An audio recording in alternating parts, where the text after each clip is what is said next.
So it's always interesting to me, and I don't quite understand it, but it's worthwhile to talk about it and bring it to people's attention, is how when men go to war and suffer, it becomes headline news.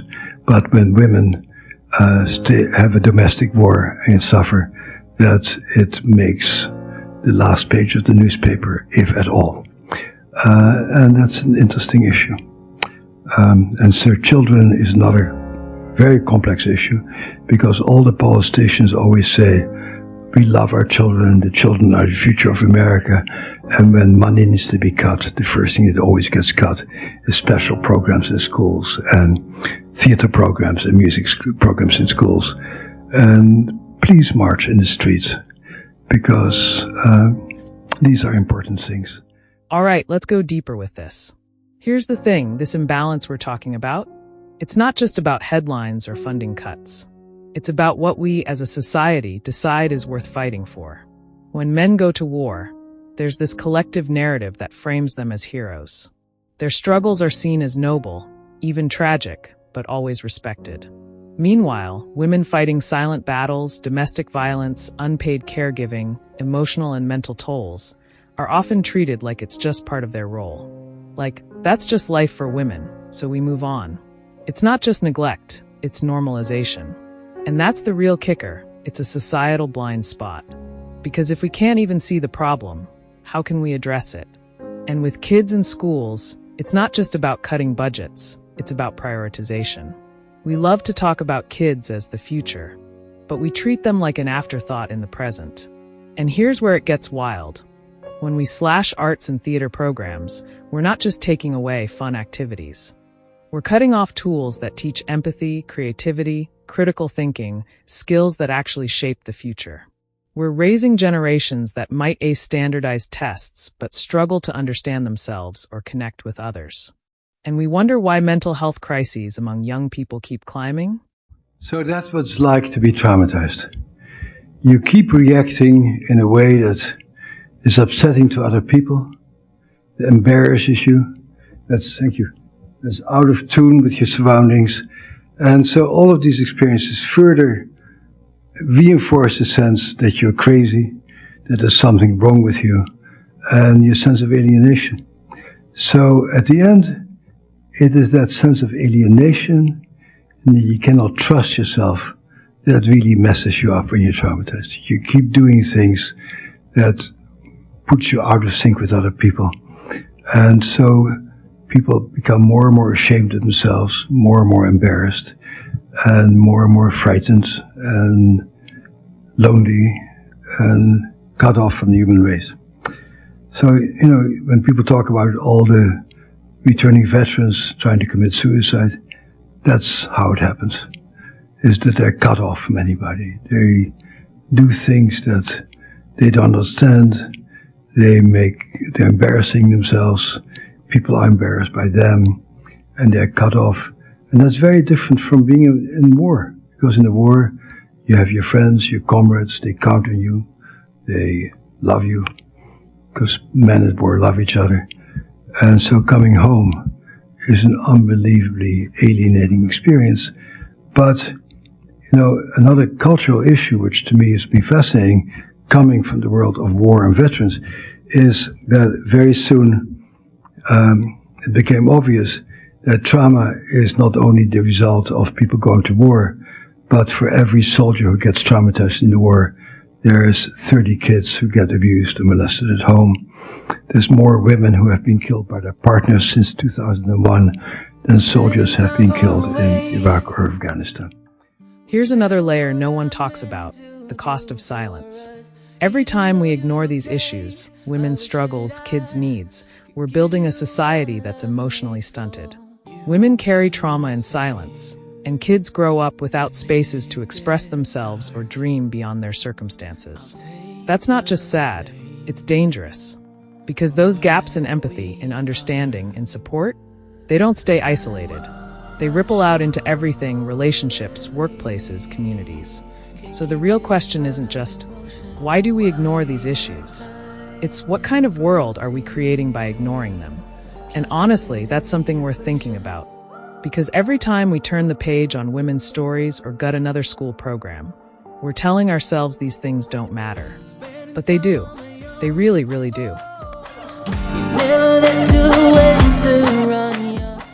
Been in a few firefights. Was on a combat outpost when they tried to overrun it. There's one individual that was obviously firing at me. He would hop up and down behind some cover and fired off a couple of rounds at him, and he kept popping up and fired again, and he never popped back up.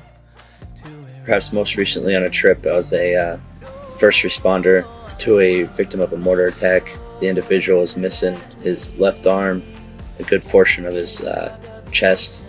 Did what I could. A couple hours later, the individual passed on.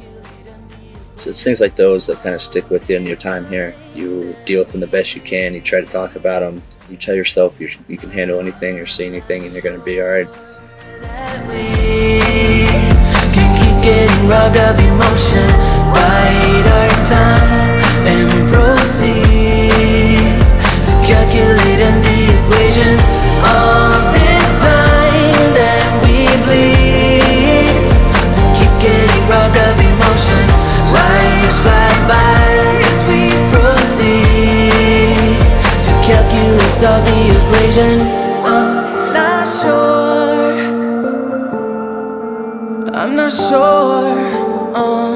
Spending time far away was never what I meant to do for us.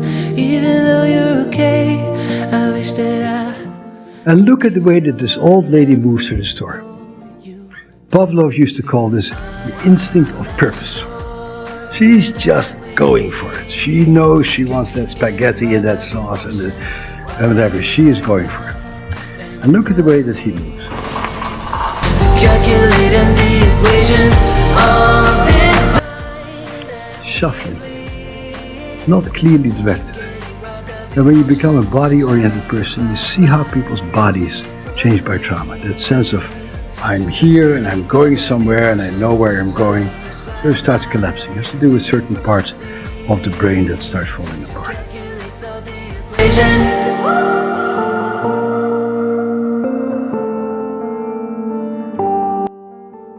How many people here have seen couples or parents and children fight in supermarkets or other public places? How many of you go over there and intervene? A few of you. Huh? So it's interesting. So, but what we're talking about here, and that's actually when after I finished the book, I thought, so what have I really left out, or what are the great challenges? That's one of the great challenges. Is the issue of the attractors in the mind. What turns you on? Where do you go? What sounds do you respond to? What issues attract you? And the sad thing is that once you get traumatized, more trauma tends to attract you. And, I knew that I was really all well when I came back to Boston from California 2 weeks ago, and the snow in Boston right now is twice as hard as the car. Every street is a corridor of snow. And we came back to Boston, and we marveled at the beauty of the mountains of the snow. And so there was enormous pleasure in seeing the amazing industriousness of people who had dug out a few of the cars, about a quarter of them. Most of them were buried under mountains of snow. And the fact that people had made little holes and fire hydrants were opened up, and we just walked night after night through Boston, marveling at this amazing landscape. Somebody else might have walked through it, cussing all the way, hating it, and not sending it. So, some people's minds love stuff, and other people's minds hate the same thing. Some people's minds said they'll figure it out when a mother and a daughter are fighting, and other people's minds have an immediate need to intervene and to do something. And so one of the sad things about being a traumatized person is that trauma stuff keeps having a lot of control over you. You keep going back there. You interpret a lot of things in terms of victimization and getting taken advantage of, rather than saying, oh, that guy has a bad day, or that guy has about 50 million things on his mind and he just happens not to have room for me today, and to pass it by. So how do you change that mindset? We don't know at this point.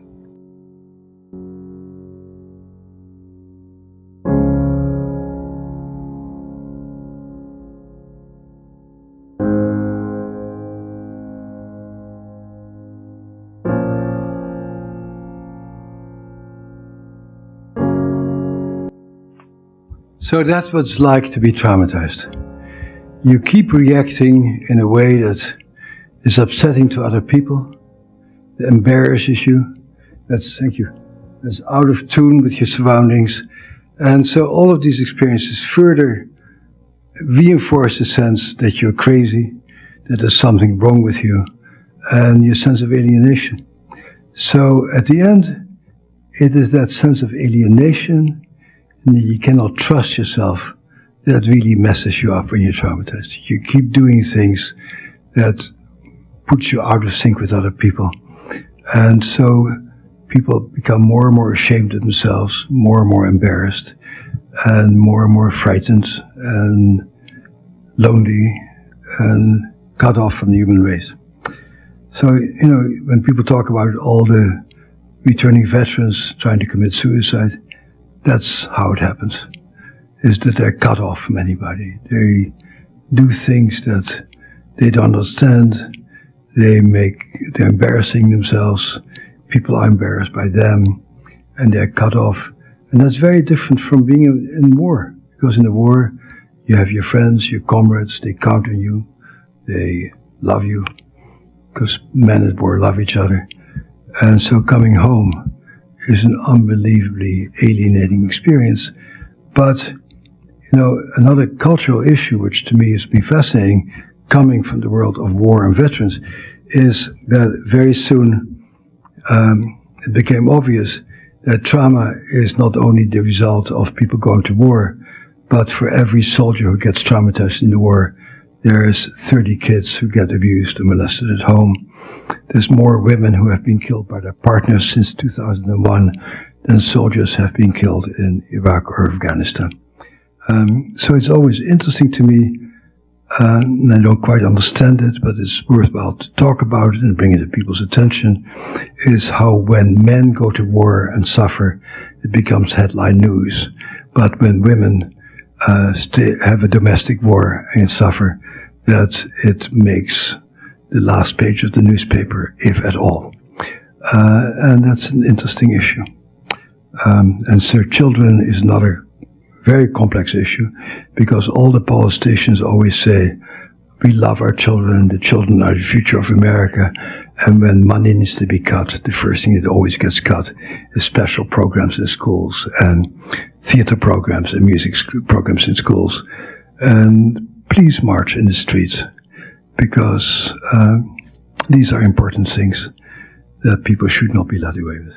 Now, I love this little movie for many reasons, but one reason why I love it is it really illustrates that the issue here is not the trauma. Anybody here works at the VA?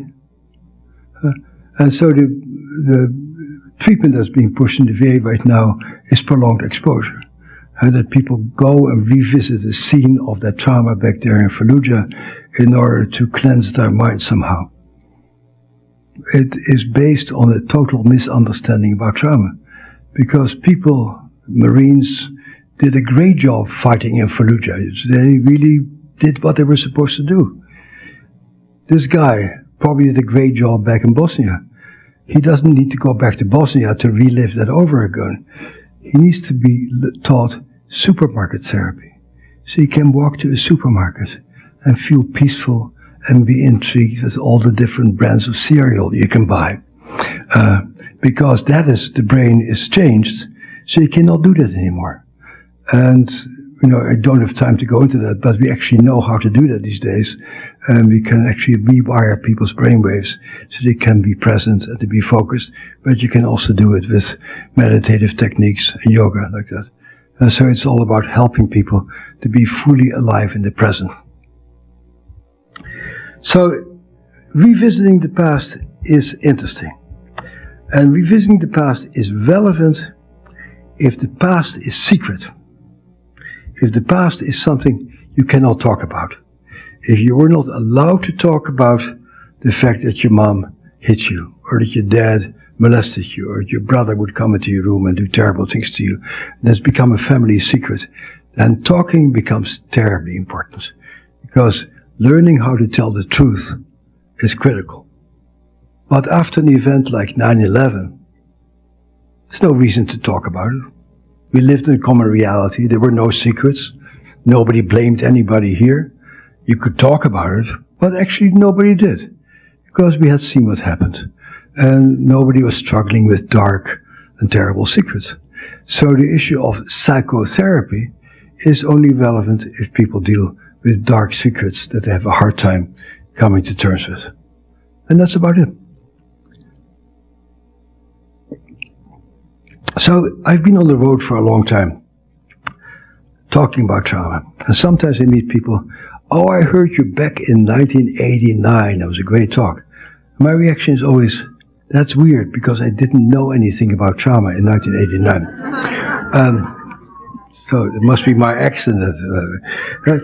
And this is really the tape I'm about to show you, is the tape that made me know something about trauma. And it started when a bunch of people at my clinic started to do EMDR. How many people in this room do EMDR?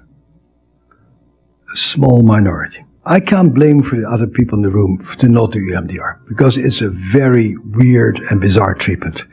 You ask people to call up their memories of what happened, what they saw, what they heard, what they were thinking, and then you ask them to follow your eyes, your hands, as you move them back and forth in front of their eyes, and do that for a while, and then you stop it, you ask what comes up.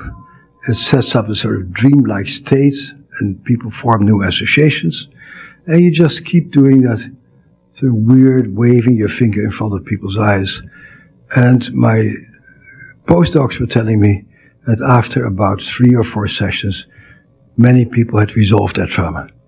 And I was a young, ambitious professor at Harvard Medical School, and I said, stop that shit immediately. This is another crazy cult-like thing that people do on a regular basis, and stop it. But they happened to be some of the smartest people in my clinic, and they secretly kept doing it. And some of my patients started to go to EMDR, and they came back. And let me give you an example of a person who was a great inspiration. I had a patient who was a PhD psychologist who ran a group home for sexually abused adolescents who also herself had a history of sexual abuse. And she was referred to me by an old supervisor who I did not really think liked me. So I was very surprised that old supervisor sent this woman to me. And it turned out this woman was a very abrasive, angry woman who had called her therapist 12 times the C word, the only forbidden word in the English language, to her therapist. And at the end of that session, the therapist said to her, I think we're not a good match. I know somebody who you probably should go to. So she came to my doorstep, and she couldn't call me a C, because it would have been inappropriate to my gender. And she was, she came into a group with me, and was smart and funny and abrasive and in your face, and I sort of liked her. A little hard to take sometimes. And then one day she comes back to the group, and she said, I did an EMDR training, and I have to tell you what happened to me. I remembered the time that my father raped me when I was 8 years old. And she had always hated herself, this woman. She said, I love my daddy, it was my fault. And she said, when I did the EMDR, I saw myself, and I saw this little scrawny 8-year-old.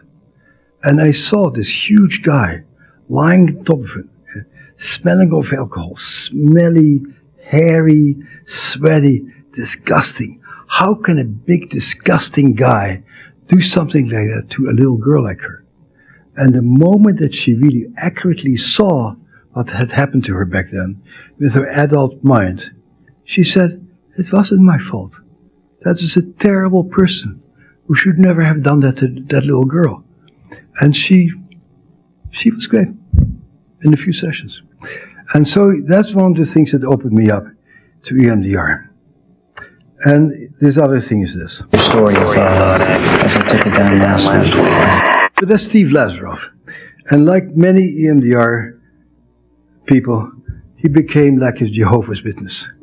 He was pounding down my door to show me his EMDR tapes. I said, get away from me. I want to see Walt Disney movies. I don't want the stupid tape. And one night, I'm too tired to resist his advances, and he shows me this tape. And the opening is something that I see all the time in my office. The story is, as I took it down last week.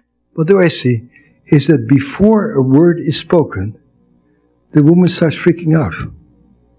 And so the moment you call a trauma in your mind, your body starts reliving the trauma. You know what I'm talking about? So it's even before a word has been spoken. That's the primacy of the body.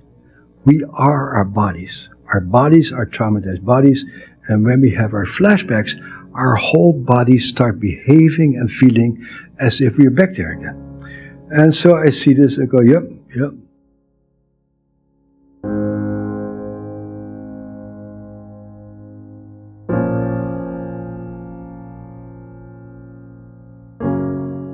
Now that's a typical reaction to trauma, and I'm really angry with Steve for ruining my Saturday evening with another person who starts telling their trauma story and gets only more upset by doing so. But I learned something from this first tape, because around this time that I get involved in EMDR, I also get to know Peter Levine and Pat Ogden, who do sensory motor psychotherapy. And I'm an old Dutch Calvinist. We don't have bodies either. I mean, we just don't have bodies. And I'd written this paper called The Body Keeps the Score, same title as this book. And they see my work and they say, oh my God, that's pathetic. You clearly don't know anything about the body. Would you like to learn something about the body? And I said, I guess so. That'd be really nice. And so I'm beginning to learn something about the body. And I'm beginning to learn something like when you look at a videotape like this means something. I was never taught that this means something. And so I'd like to invite you to sit right now just like this woman sits. So just assume her position. Her shoulders are up, her butt is slightly lifted from the chair, and go like this, and now say, it's a wonderful evening in Los Angeles. Okay? And so I'm beginning to learn something. It's a long story, and I didn't write it in the book. Some good stuff got left on the cutting room floor. And that is that some very important research has been done, that the way that you hold your body determines how you feel. And when you sit like this, you will be an uptight person. Everything you do will be uptight, your thoughts will be uptight, you'll hate yourself, because that you cannot feel joyful. And what the same person, her name was Nina Bull, also discovered, is that when you hold your hands like this, you may want to do that, because that's the gesture of joy. Now try to feel like shit. And you can. So very simply, that the way that you hold your body, to a large degree, will determine what will happen in your mind. Little unknown piece of research done in 1951 and 1952. There's people back then, of course, didn't know anything, but I wish that people would still know that, because you could help a lot of people to get a lot better if you help them to actually assume body positions that had to do with power, enjoyment, etc., etc. So I'm mad at Steve and say, okay, enough. He says, let me show you a videotape of what happened at the beginning of my third session. I just had 2 sessions of EMDR. And by now, I'm a good enough body person. I think that's remarkable. It's a different person. And again, I would like to invite you to assume the body posture of this woman. And I'd like you to put your hands like this, your shoulders back, and show me your sternocleidomastoid muscle, this muscle over here, which I've been looking for all day, because Darwin taught us back in 1872, I like these old dead white guys, that this muscle is your muscle of curiosity. And when you're curious about something, you stretch this muscle. In traumatized people, this muscle is never activated because traumatized people are profoundly non-curious because the whole world is a threatening place and you always sit like this. And so, seeing a person sit like this, and again, assume this position, and then, I bet like many of you, like I, like art. When I go to Europe, I go to the Louvre or the British Museum or the Rijksmuseum in Amsterdam or the Los Angeles Museum. And in white European art, you never see somebody sit like this. You always see people with lances and plumes and stuff sticking out. That's sort of Western way of dealing with the world. And indeed, we did conquer the world as Western folks with our lances and our plumes. But then you go to other parts of the world like Thailand and Japan and Taiwan and Bali, and people sit like this. And now sit like her. Put your shoulders back. Breathe in the top of your lungs. Take out your neck. And now think about how much you hate Dick Cheney.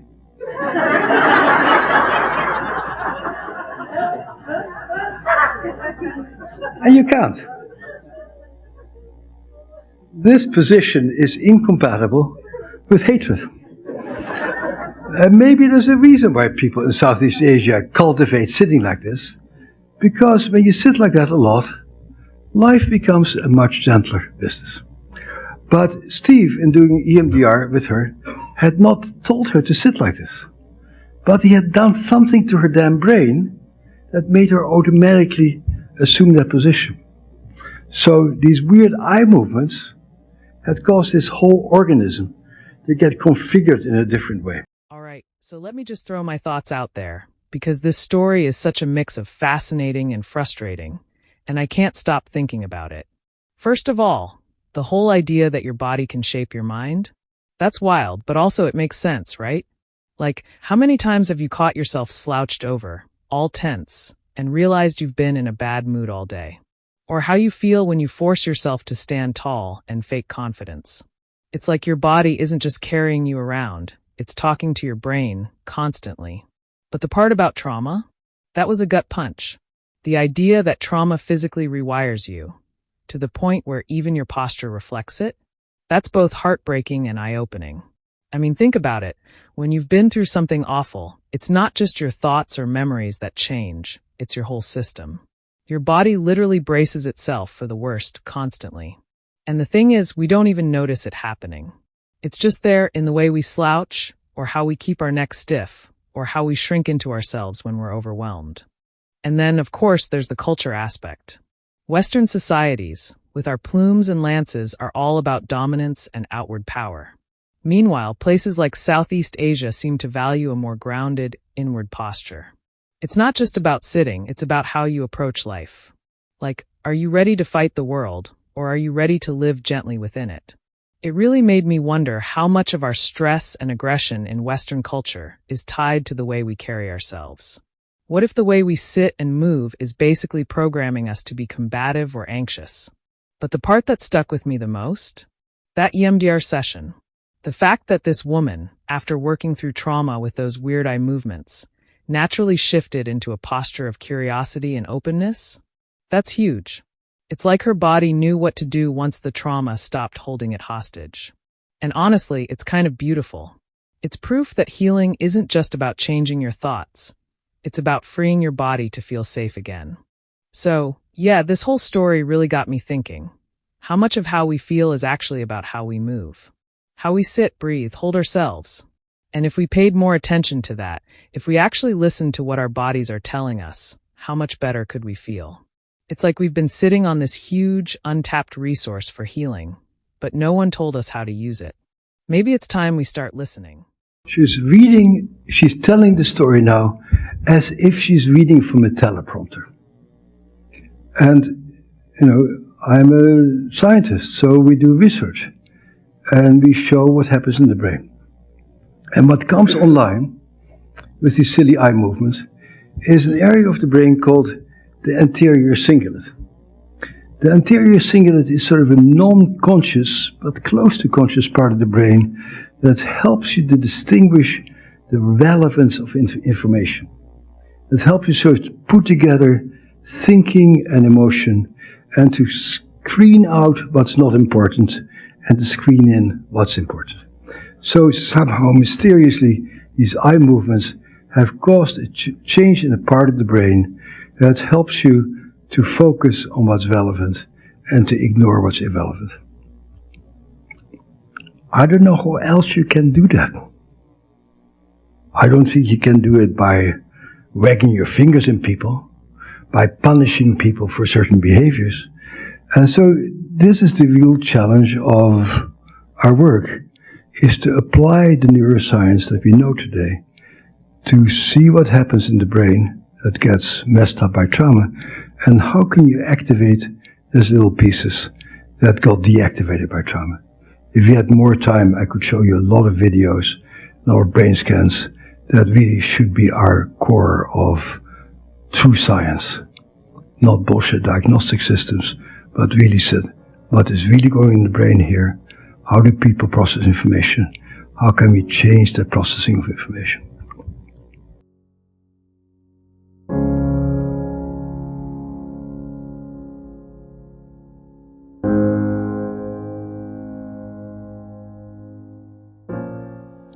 And so that's how I've lived my life.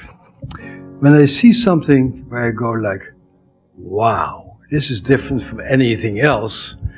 First time happened with Prozac, the second time happened with the EMDR, the third time happened with yoga, the fourth time happened with neurofeedback, where I saw results that were absolutely different from anything else could achieve. I said, okay, I'm going to spend the next 10 years of my life figuring this piece out. And so I went to NIMH. And because I had done the first Prozac studies, I said to Mr. NIMH, I would like to compare the most common drug for PTSD, Prozac, with this crazy eye movement stuff. And they gave me a substantial amount of taxpayer money to do the study. And we enrolled 100 people in the study. And after 8 weeks, so there's 100 people, a third of them got pill placebo. And getting a pill with nothing in it caused a 44% improvement. That's the beauty about doing science. So 44% improvement is better than any of the evidence-based treatments that you are told to do with your patients. And so I have an evidence-based treatment, which I will soon go to China to have them manufacture pills with nothing in it. Dr. VanDerKolk's anti-PTSD pills and an evidence-based treatment. And it will prove that I have an effective pill. Placebo is very interesting. That being known, being seen, being paid attention to, being in a very serious study, having people make you feel important and valued is a tremendous boost for people's well-being. So you, as clinicians, should be at least getting a 44% improvement in 8 weeks of treatment. And if you don't, you may want to question what you're doing because you're being beaten by an inert pill. Again, this is not the toughest population, so I'll cut you some slack on that. Prozac, this is 8 weeks, Prozac did slightly better. Some of you may have learned statistics. There's an issue in statistics called power. That the power of a study has to do with the number of people involved in the study, determines how statistically significant you can make something. If you have a small people with 100 people, a difference of 2% doesn't have the statistical power to be significant. If you have a lot of money, like in all the studies I did for the drug companies, and we enrolled 300 or 400 people, you have a lot of power. And you can make a small difference statistically significant.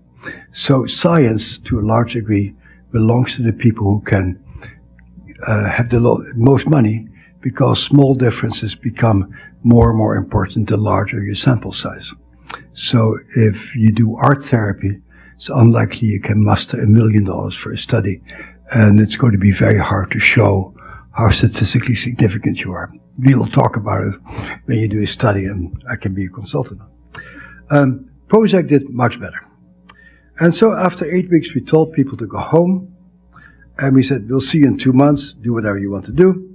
And 2 months later, the Prozac people were a little bit worse. The EMDR people were a little bit better.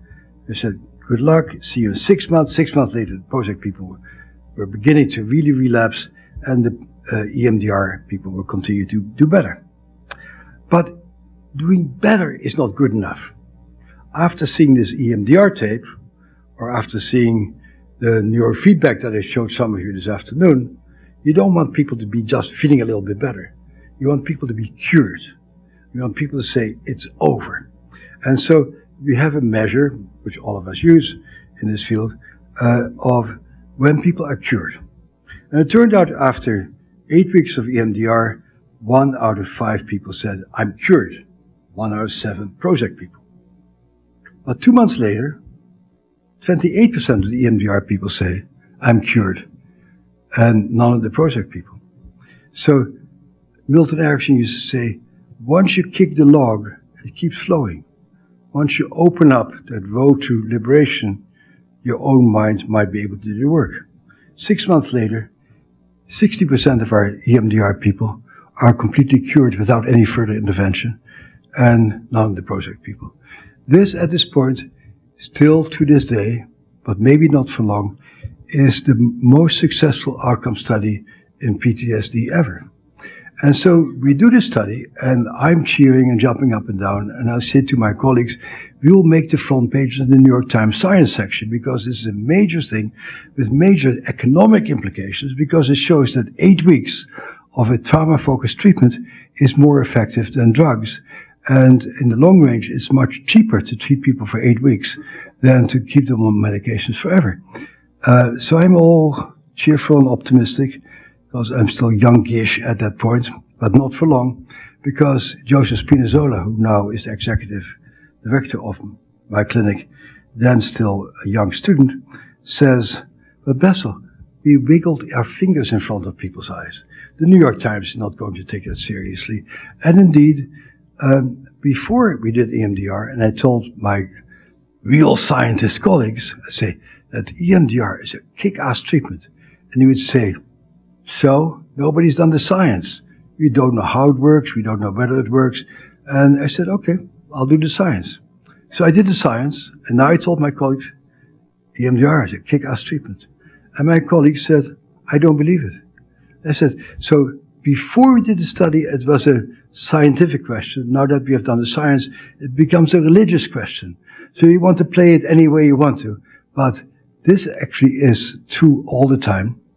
People tend to be more led by their opinions than by facts. People are very devoted to their beliefs against overwhelming evidence, as, for example, exemplified by the invasion of Iraq.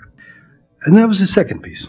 The second piece is very important, and I didn't have all that much chance to talk about it today. But there's a very core issue. That we created this diagnosis of PTSD back in 1980 for Vietnam veterans. And now we have a diagnosis in the official textbooks that's a trauma diagnosis. And shortly after the diagnosis made it into the DSM-3, it became very obvious that there's a whole other group of traumatized people, namely the traumatized people that most of you treat, or are, or both, namely the people who were hurt at home, growing up, betrayed at home, abandoned, put in foster home. And those are also traumatized people. But it's a very different population, because it has to do with the attachment system, it has to do with immature brains. As I talked about earlier today, and I have much more about it in the book, is that your brain matures in the context of the attachment relationship. And if you get hurt by your caregivers, all kind of stuff starts happening in your brain. And so And I fought for years to get another diagnosis in DSM called developmental trauma disorder that captures the reality of people who are victims of chronic childhood trauma that is very different from soldiers or car accident victims. And so we were interested in our study how adults who had been raped or victims of assault or torture or whatever, how they responded vis-a-vis people who had long-standing histories of childhood trauma. And as luck would have it, exactly half of our sample were adults who had pretty reasonable childhoods who had an adult trauma, and about half of them were adults who, as children, had an ongoing interpersonal traumas. We did EMDR, and it turned out that EMDR was sensationally effective for one-time trauma. Now when people come into my office, I'll give you an example. If they come into my office with the one-time trauma, I say with great confidence, against the evidence I see in front of my face, because these people are in horrendous shape, I say, you'll probably be okay within a few weeks. Because that's what our research shows. And so I have an example. Last year, a guy comes to see me on crutches. He's a junior professor in one of these many universities we have in Boston, and he's also a champion squash player, nationally ranked squash player. And he's been riding his bicycle in the suburb of Boston, and at one point a car came from a side street, came into the road that he was on, drove over him, and kept driving. And he was underneath that car, being dragged along by that car until some other driver said, "Excuse me, there's a guy being dragged underneath the car." And as this happened, half of his leg is being shorn off. And this is an athlete. This is his main identity. So the guy is he's in shambles. He walks in on crutches. He is almost just terrible shape. And empathically, I think I'll never get this guy better because it's so horrible. But I remember my research. And I say, let's just try some EMDR. And we do a little bit of EMDR, and he starts laughing or smiling. He says, "What do you get now?" He says, "I'm really strong. I held onto the chassis of that car as that car was dragging me along, and that saved my life. Boy, I am really strong." I say, stay with that.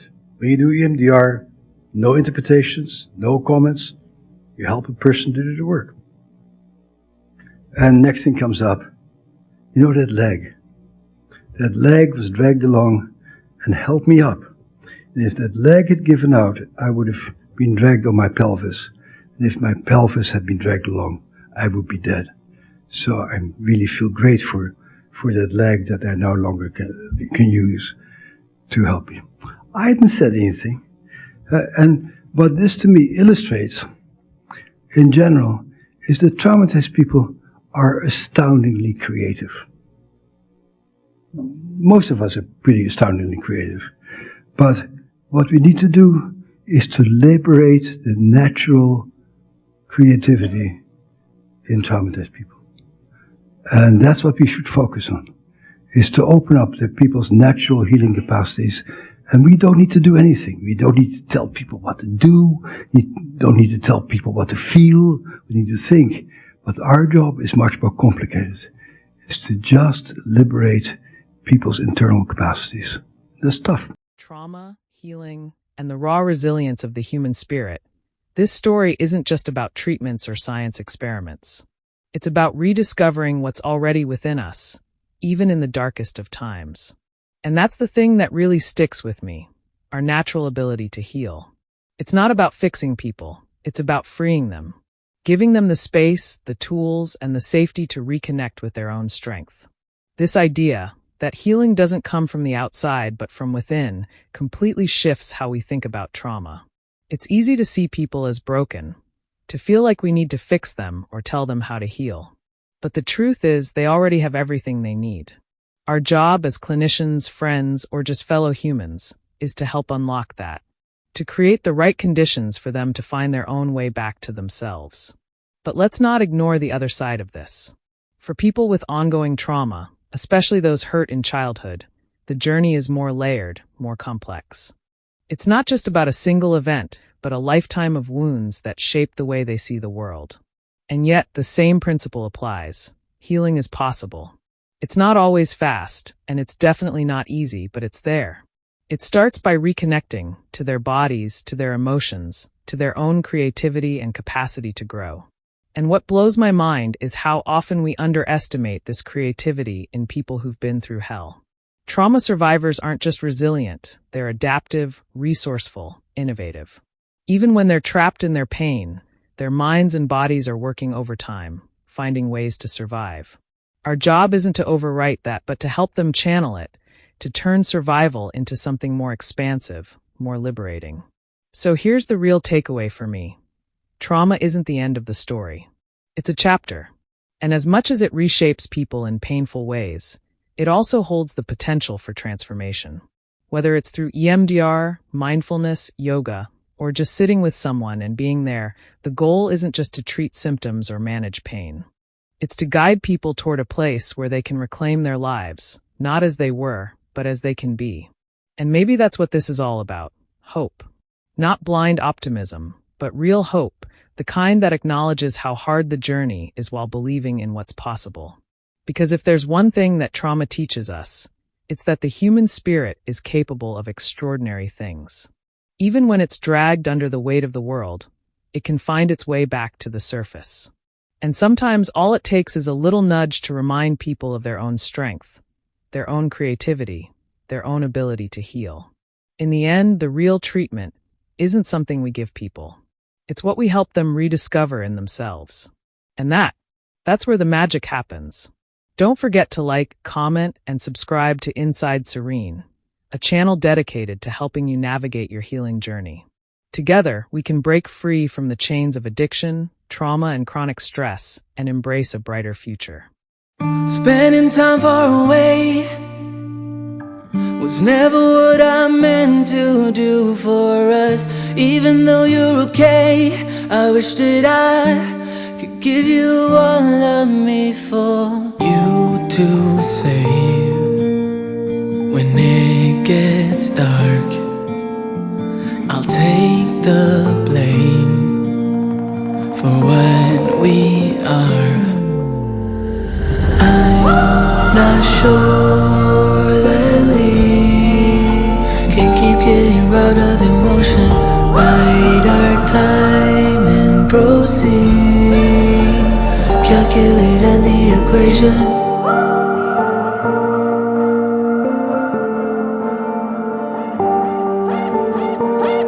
Spending time on my own, oh, you never there to answer on your phone.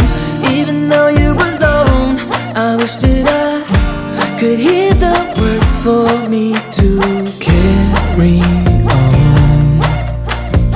on my own, to get me home to where I belong.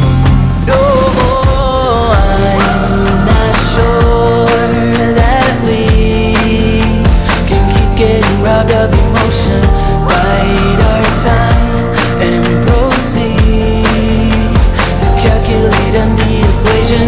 All this time that we bleed to keep getting robbed of emotion. Lives fly by as we proceed to calculate, solve the equation.